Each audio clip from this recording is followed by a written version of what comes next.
જય શ્રી કૃષ્ણ વિદ્યાર્થી મિત્રો, ધોરણ 9 વિષય સામાજિક વિજ્ઞાનમાં આજે આપણે ભૂગોળમાં એક બીજા પાઠની શરૂઆત કરીશું, જે 13મા પાઠનો બીજો ભાગ કહી શકાય। 13મા પાઠનું નામ હતું ભારત સ્થાન ભૂસ્તરીય રચના અને ભૂપૃષ્ઠ, ભાગ 1 હતો। આજે પ્રકરણ નંબર 14 છે, તે ભારત સ્થાન ભૂસ્તરીય રચના અને ભૂપૃષ્ઠ ભાગ 2 એનો આપણે અભ્યાસ કરીશું। વિદ્યાર્થી મિત્રો, આપણે આ પાઠમાં ખડકોનું નિર્માણ કેવી રીતે થયું, જે ખડકોના જે પ્રકારો છે તેનો અભ્યાસ કરીશું। જમીનનું નિર્માણ કેવી રીતે થયું, જમીનના પ્રકારો કેટલા છે તેનો અભ્યાસ કરીશું, તથા ભારતનો જે ભૂમિભાગ છે તે ભૂમિભાગમાં હિમાલયનો પર્વત, ઉત્તરના મેદાની પ્રદેશો, દ્વીપકલ્પીય ઉચ્ચ પ્રદેશ, રણ પ્રદેશો તથા આપણા ભારત દેશમાં આવેલા ટાપુઓનો વિસ્તારપૂર્વક અભ્યાસ કરીશું। તો આપણે આ પાઠમાં સૌપ્રથમ એક ટોપિક એ લઈએ જે ખૂબ જ સરળ છે, જમીન એટલે શું અને જમીન નિર્માણની પ્રક્રિયા જણાવો, જે 2 અથવા તો 3 માર્કનો પ્રશ્ન પૂછાય છે। તો સૌપ્રથમ તો તમે જાણો છો કે સફરજનમાં જે સફરજનની ઉપરની જે છાલ હોય છે તે છાલ અને સફરજન સાથે ગાઢ સંબંધ રહેલો છે। તેવી જ રીતે વિદ્યાર્થી મિત્રો, આપણા પૃથ્વીની સપાટી ઉપર જે પાતળું સ્તર આવેલું છે તે અને પૃથ્વી સાથે પણ ગાઢ સંબંધ રહેલો છે। તો આપણે જમીનની સામાન્ય વ્યાખ્યા એ સમજી ગયા હતા પાછલા ધોરણમાં કે પૃથ્વીની સપાટી ઉપર આવેલા પાતળા સ્તરને જમીન કહે છે। હા, આ વ્યાખ્યા બરાબર છે। હવે જમીન નિર્માણની પ્રક્રિયા, વિદ્યાર્થી મિત્રો, આજે વર્તમાન પરિસ્થિતિમાં આપણને પહાડી સ્વરૂપની જમીન જોવા મળે છે, કાળા સ્વરૂપની જોવા મળે છે, રાતી જમીન જોવા મળે છે, કાંકરી જમીન જોવા મળે છે, રણ પ્રકારની જમીન જોવા મળે છે। તે ઘણા લાંબા સમયની પ્રક્રિયામાંથી આજે આપણને વર્તમાન સ્વરૂપમાં જોવા મળે છે। તો જમીન નિર્માણની પ્રક્રિયા એ લાંબા સમય માંગી લે છે। તો આપણે ટૂંકમાં જમીન નિર્માણ કેવી રીતે થયું તેમને સમજવાનો પ્રયત્ન કરીશું। વિદ્યાર્થી મિત્રો, જમીન નિર્માણની પ્રક્રિયા, પૃથ્વીની સપાટી ઉપર મોટા ખડકોનું નિર્માણ થયેલું હતું। તો મોટા ખડકો ઉપર તાપમાન એટલે કે ગરમી, ઠંડી, વરસાદનો અનુભવ થાય છે, એના ઉપર એની અસર થાય છે। તાપમાન, વરસાદ પડે છે, હિમ સ્વરૂપ એટલે કે બરફ સ્વરૂપનો વરસાદ પડે છે, હવા વાય છે, વનસ્પતિ, જીવજંતુ, આ જે બધા પરિબળો દ્વારા મોટા ખડકોનું ધોવાણ થયું। ધોવાણ થયું એટલે કે ખવાણ, મોટા ખડકોનો ભૂક્કો થવા લાગ્યો, એ નાના નાના ભાગોમાં વહેંચાઈ ગયા। આ રીતે આ પરિબળો દ્વારા જે મોટા ખડકોનું ધોવાણ, ખવાણ થયું તેને કહેવાય ભૂમિ આવરણ। આ ભૂમિ આવરણમાં વિદ્યાર્થી મિત્રો, ખડકોના નાના મોટા ટુકડા છે, કાંકરા, માટી, રજ વગેરે એટલે કે ધૂળ વગેરે હોય છે, જેને રેગોલિથ કહેવામાં આવે છે। શું કહેવામાં આવે છે? રેગોલિથ। આ પોઈન્ટ 1 માર્કના MCQ કે ખાલી જગ્યામાં પૂછાય છે કે મોટા ખડકોનું તાપમાન, વરસાદ, હિમ, હવા, વનસ્પતિ, જીવજંતુ જેવા પરિબળો દ્વારા જે ખવાણ કે ધોવાણ થાય તેને ખડકોનો ભૂકો બને છે, જેને ભૂમિ આવરણ કહે છે, જેમાં ખડકોના નાના મોટા ટુકડા, કાંકરા, માટી, રજ વગેરે હોય છે, જેને શું કહેવાય છે? રેગોલિથ કહે છે। એટલે કે રેગોલિથમાં માત્ર ખનિજ દ્રવ્યો હોય છે। ખનિજ દ્રવ્યો કયા કયા? નાના મોટા ટુકડા ખડકોના, કાંકરા, માટી, રજ, આમાં જૈવિક દ્રવ્યો હોતા નથી। પાછળથી આ ખનિજ દ્રવ્યોમાં શું ભળે છે? હવા, પાણી ભળે છે, જે જૈવિક દ્રવ્ય હોય છે। આ ઉપરાંત જે વનસ્પતિ હોય છે, જીવજંતુ હોય છે, તે મૃત્યુ પામે તો એના શરીરના અવશેષો સડીને શામાં ભળી જાય છે? જમીનમાં ભળે છે। આમ ખનિજ દ્રવ્યો પછી હવા, પાણી જેવા જૈવિક દ્રવ્યો ઉમેરાય છે અને લાંબા સમયની પ્રક્રિયાના અંતે શું બને છે? જમીન નિર્માણ પામે છે. તો વિદ્યાર્થી મિત્રો, આ જમીન નિર્માણની પ્રક્રિયા છે. આમ હવે બીજી વ્યાખ્યા જો આપવી હોય જમીનની તો એમ આપી શકાય કે પૃથ્વી પરના ઉપરનું પાતળું સ્તર કે જેમાં ખનિજ દ્રવ્ય હોય છે અને જૈવિક દ્રવ્ય હોય છે તેવા પાતળા સ્તરને શું કહેવાય છે? જમીન કહે છે.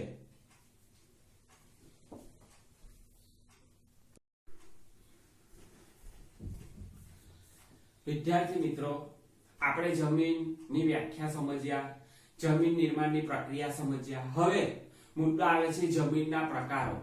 તો ભારતમાં જમીનના જે પ્રકારો પાડવામાં આવ્યા છે તે મુખ્ય 6 છે.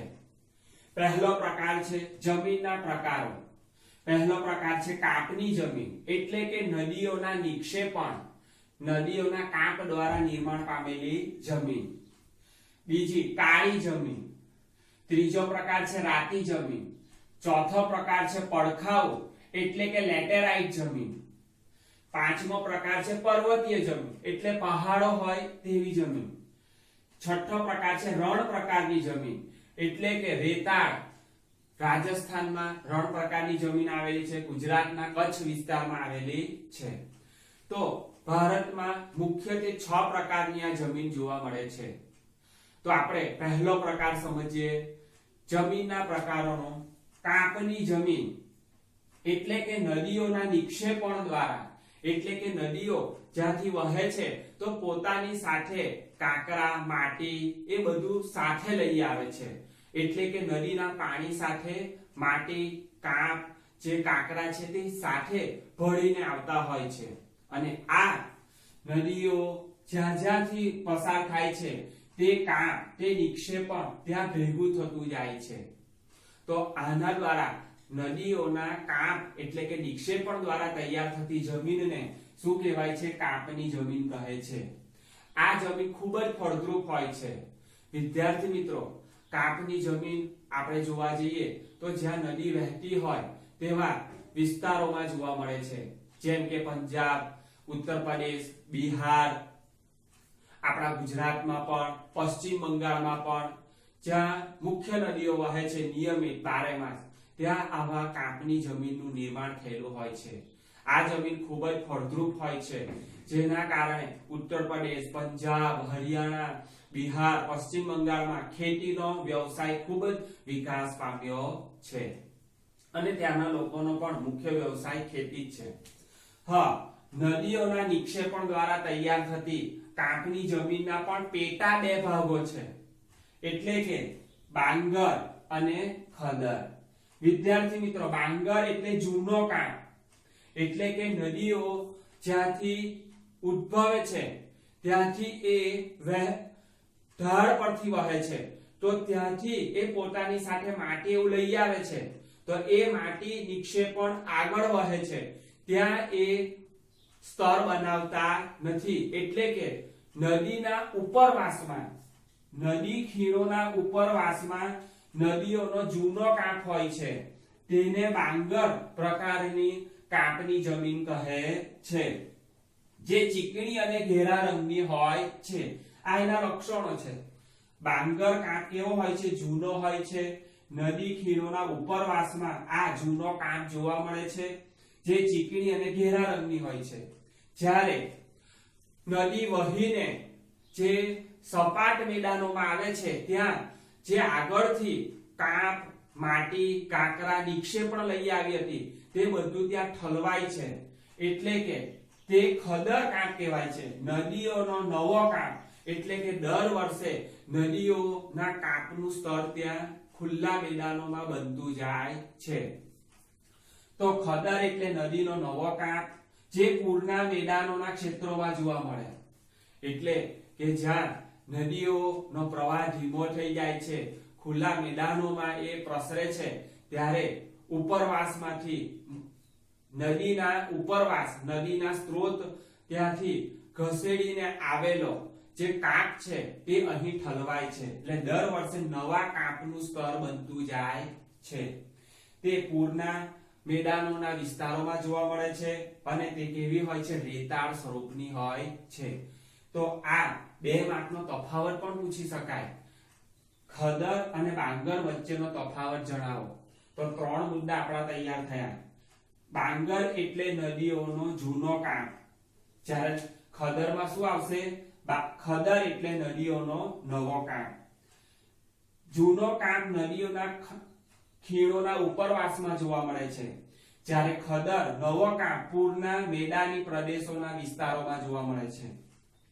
બાંગર ચીકણી અને ઘેરા રંગની જમીન હોય છે, ખદર કાંપ રેતાળ સ્વરૂપની હોય છે. વિદ્યાર્થી મિત્રો, આ કાંપની જમીન એટલે બાંગર અને ખદર કાંપ બંને જ ફળદ્રુપ હોય છે, જે ખેતી માટે ખૂબ જ અનુકૂળ હોય છે.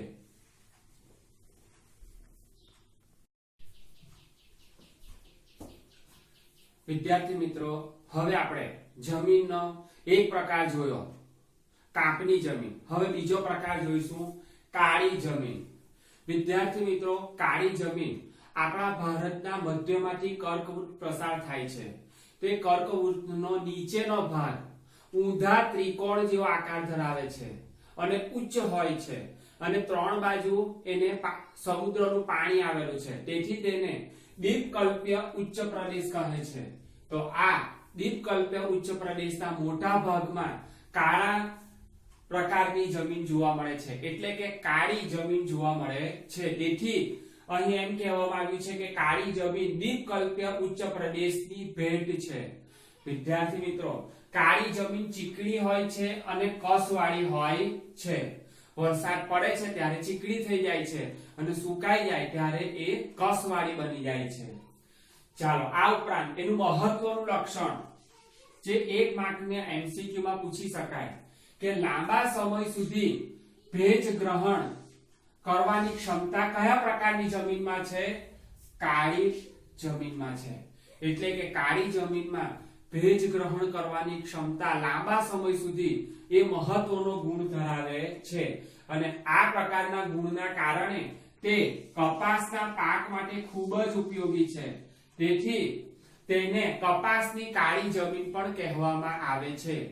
કપાસના પાક માટે જે પ્રકારના ગુણો ધરાવતી જમીન જોઈએ એ પ્રકારના તમામ ગુણો કાળી જમીનમાં હોવાથી તેને કપાસની કાળી જમીન પણ કહેવામાં આવે છે. આ જમીન રૂપાંતરિત ખડકો દ્વારા તૈયાર થાય છે, એટલે કે જે આગ્નેય ખડકો હોય, પ્રસ્તર ખડકો હોય, સમય અંતરે તેના ઉપર ગરમી, તાપમાનની અસર હોવાને, પાણીની અસર થવાને કારણે તેનું નવા ગુણો ધરાવતા ખડકોમાં રૂપાંતર થાય છે, એટલે કે રૂપાંતરિત ખડકોમાં તેઓ સ્વરૂપ બદલાય છે. અને આ રૂપાંતરિત ખડકોના કારણે કયા પ્રકારની જમીનનું નિર્માણ થાય છે? કાળી જમીનનું. વિદ્યાર્થી મિત્રો, કાળી જમીન એ જ્વાળામુખીમાંથી નીકળતા લાવાના નિક્ષેપણનું પણ પરિણામ છે એમ કહી શકાય. વિદ્યાર્થી મિત્રો, કાળી જમીનનું બીજું નામ છે રેગુર. એનું બીજું નામ છે રેગુર. આ જમીન આપણા દક્ષિણ ભારતમાં એટલે કે મહારાષ્ટ્રમાં, ગુજરાત, મધ્યપ્રદેશ, કર્ણાટક, તમિલનાડુ, આંધ્રપ્રદેશ વગેરે જેવા રાજ્યોમાં વિશેષ પ્રમાણમાં જોવા મળે છે. ગુજરાતમાં પણ કાળી જમીન આવેલી હોવાથી સારા એવા પ્રમાણમાં કપાસનું ઉત્પાદન કરવામાં આવે છે.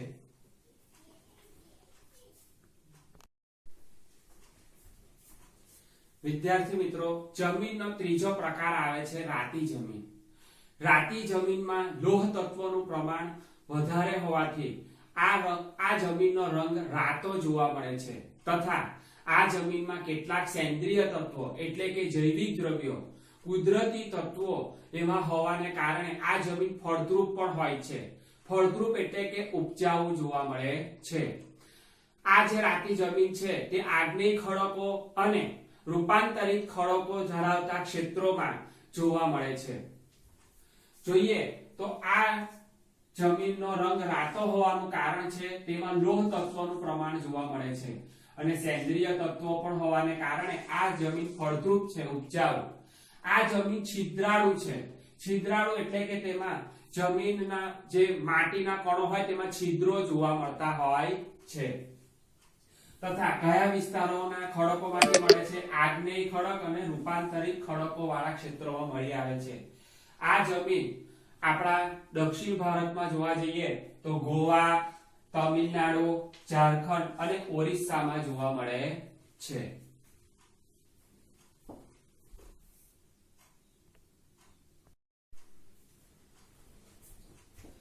વિદ્યાર્થી મિત્રો, જમીનનો ચોથો પ્રકાર આવે છે પડખાઉ જમીન. તેનું બીજું નામ છે લેટેરાઇટ જમીન. વિદ્યાર્થી મિત્રો, આપણા દક્ષિણ ભારતમાં કેટલાક ઉચ્ચ પહાડી પ્રદેશો આવેલા છે, તેમજ પૂર્વમાં પણ કેટલીક પહાડી પ્રદેશો આવેલા છે. કર્ણાટક, કેરળ જેવા રાજ્યોમાં જ્યાં વરસાદ વધુ પડે છે અને પહાડી પ્રદેશો છે. તો આ રીતે પહાડી પ્રદેશો છે જ્યાં વધુ વરસાદ પડે ત્યાંની વાત કરું છું.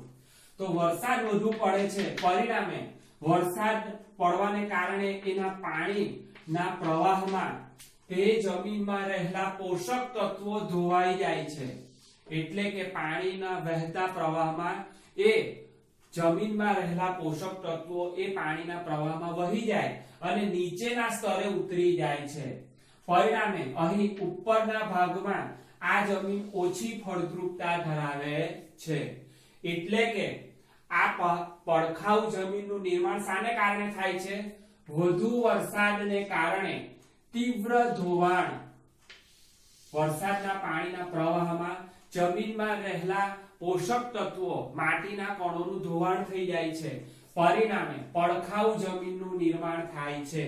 તો આ જમીન ક્યાં જોવા મળે છે? દખ્ખણના પહાડી પ્રદેશોમાં, પૂર્વના પહાડી પ્રદેશોમાં, કર્ણાટક કે કેરળમાં, જ્યાં જમીનના ઉપરના સ્તરમાંથી પોષક તત્વો ધોવાઈ જાય છે. પરિણામે આ જમીન કેવી છે? ઓછી ફળદ્રુપ બને છે. હવે વરસાદ પડે છે, તીવ્ર ધોવાણ થાય છે, માટીના પોષક તત્વો ધોવાઈ જાય છે, નીચેના સ્તરે ચાલ્યા જાય છે. તો એ પહાડી પ્રદેશોમાં કયું તત્વ રહેશે? એલ્યુમિનિયમ અને લોહના પથ્થરો જોવા મળે છે. એટલે કે લાલ રેતીના પથ્થરોમાં કયું તત્વ જોવા મળશે? માટીના પોષક તત્વો તો ધોવાઈ ગયા, તો લાલ રેતીના પથ્થરોમાં લોહ તત્વ અને એલ્યુમિનિયમનું તત્વ જોવા મળે છે. પરિણામે આ જમીનનો રંગ પણ કેવો છે? રાતો જોવા મળે છે. ટૂંકમાં કઈ જમીનનું નિર્માણ વધુ પડતા વરસાદના કારણે, તીવ્ર ધોવાણના કારણે થાય છે? તો એનો જવાબ આવશે પડખાઉ જમીન, એટલે કે લેટેરાઇટ જમીન.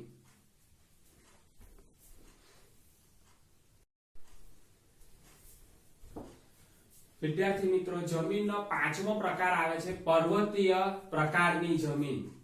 તમને ખ્યાલ આવી ગયો હશે કે આપણે જ્યાં પહાડોની હારમાળા આવેલી છે, પર્વતની હારમાળા આવેલી છે, તેવા રાજ્યોમાં પર્વતીય જમીન જોવા મળે છે.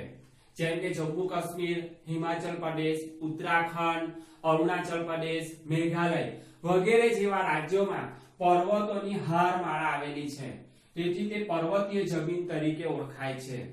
વિદ્યાર્થી મિત્રો, ત્યાં હિમ સ્વરૂપનો વરસાદ પડે છે, તો કેટલીક જગ્યાએ પાણી સ્વરૂપનો વરસાદ પડે છે.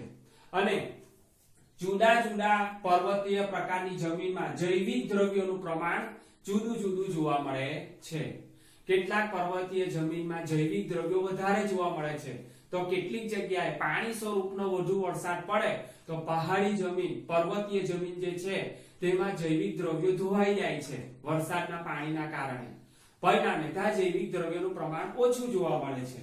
તો આ પર્વતીય જમીનમાં જુદા જુદા પ્રમાણમાં જુદી જુદી જગ્યાએ તે જૈવિક દ્રવ્યો જોવા મળે છે. હવે જે આપણા હિમાલય પર્વતની જે શ્રેણી છે, તે હિમાલય પર્વતની શ્રેણી 3 ભાગમાં વહેંચાયેલી. તેમાંનો એક ભાગ છે શિવાલિક પર્વત શ્રેણી, જેમાં ઓછી કસવાળી અને અપરિપક્વ, એટલે કે અહીં કેટલીક વખત વધુ વરસાદને કારણે પહાડ પરની જમીન ખસી પડે છે. એને કહેવાય ભૂસ્ખલન. પહાડની જમીનનું ભૂમિનું ખસી જવું. એના કારણે ઘણા સમાચારો તમે સાંભળતા હશે કે થોડા ભૂસ્ખલન થવાને કારણે જે તે પહાડ વિસ્તારનો માર્ગ થોડા સમય માટે બંધ કરી દેવામાં આવે છે. એમાં અવરોધ ઉભો થઈ જતો હોય છે. તો ઓછી કસવાળી અને અપરિપક્વ હોવાને કારણે ત્યાં ભૂસ્ખલન થતું જોવા મળે છે. આ જમીન રેતાળ સ્વરૂપની, છિદ્રાળુ એટલે કે છિદ્રોવાળી અને જૈવિક દ્રવ્યોનો અભાવ જોવા મળે છે.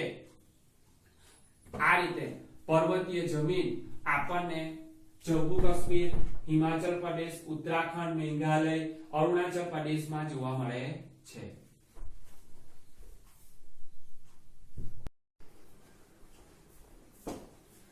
જમીનનો છઠ્ઠો પ્રકાર આવે છે રણ પ્રકારની જમીન. વિદ્યાર્થી મિત્રો, આપ સૌ જાણતા જ હશો કે આપણા રાજસ્થાનમાં રેતાળ સ્વરૂપની રણ પ્રકારની જમીન જોવા મળે છે તથા ગુજરાતમાં કચ્છ વિસ્તારમાં પણ રણ પ્રકારની જમીન આવેલી છે. કારણ કે અહીં વરસાદ ખૂબ જ ઓછો પડે છે અને ત્યાં જંગલોનું પ્રમાણ પણ ખૂબ જ ઓછું છે.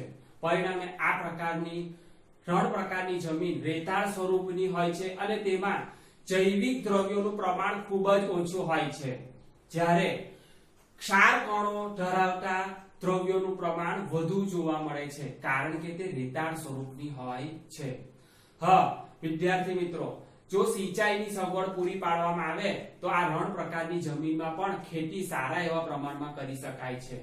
આપણા પંજાબ, હરિયાણા જેવા વિસ્તારોમાં પણ આવી રણ પ્રકારની જમીન આવેલી છે, પરંતુ ત્યાં નદી ઉપર બનાવવામાં આવેલા ડેમ અને ડેમનું જે પાણી સિંચાઈ દ્વારા તે રણ વિસ્તારમાં પહોંચે છે તો ત્યાં પણ સારા એવા પ્રમાણમાં ખેતી શક્ય બની છે. તો રણ પ્રકારની જમીન શુષ્ક અને અર્ધ શુષ્ક વિસ્તારોમાં એટલે કે જ્યાં ખૂબ જ ઓછો વરસાદ પડતો હોય એવા સૂકા અને અર્ધ સૂકા વિસ્તારોમાં જોવા મળે છે, જેમાં ક્ષાર કણોની અધિકતા એટલે વધુ પ્રમાણ ક્ષાર તત્વોનું ને જૈવિક દ્રવ્યોની ઓછપ એટલે ઓછું પ્રમાણ, જૈવિક દ્રવ્યો ખૂબ જ ઓછા હોય છે. સિંચાઈની સગવડ દ્વારા રણ પ્રકારની જમીનમાં ખેતી શક્ય બની છે અને રાજ્યો આપણે જાણીએ છીએ રાજસ્થાન, ગુજરાત, પંજાબ, હરિયાણામાં આવી રણ પ્રકારની જમીન જોવા મળે છે. તો વિદ્યાર્થી મિત્રો, આપણે જમીનના પ્રકારો જાણ્યા. તો નકશામાં પણ પૂછાય છે કે કાળી જમીન દર્શાવતો એક પ્રદેશ જણાવો, તો આપણે કયો દર્શાવીશું? મહારાષ્ટ્ર. તેવી જ રીતે રણ પ્રકારની જમીન દર્શાવતો એક પ્રદેશ જણાવો, તો કયો દર્શાવીશું આપણે? રાજસ્થાન. જ્યાં જ્યાં જે જમીન આવી છે તે જમીનનો એક પ્રદેશ આપણે નકશામાં બતાવવાનો હોય છે. તે પણ એક માર્કનો નકશા પૂર્તિમાં પ્રશ્ન પૂછાય છે.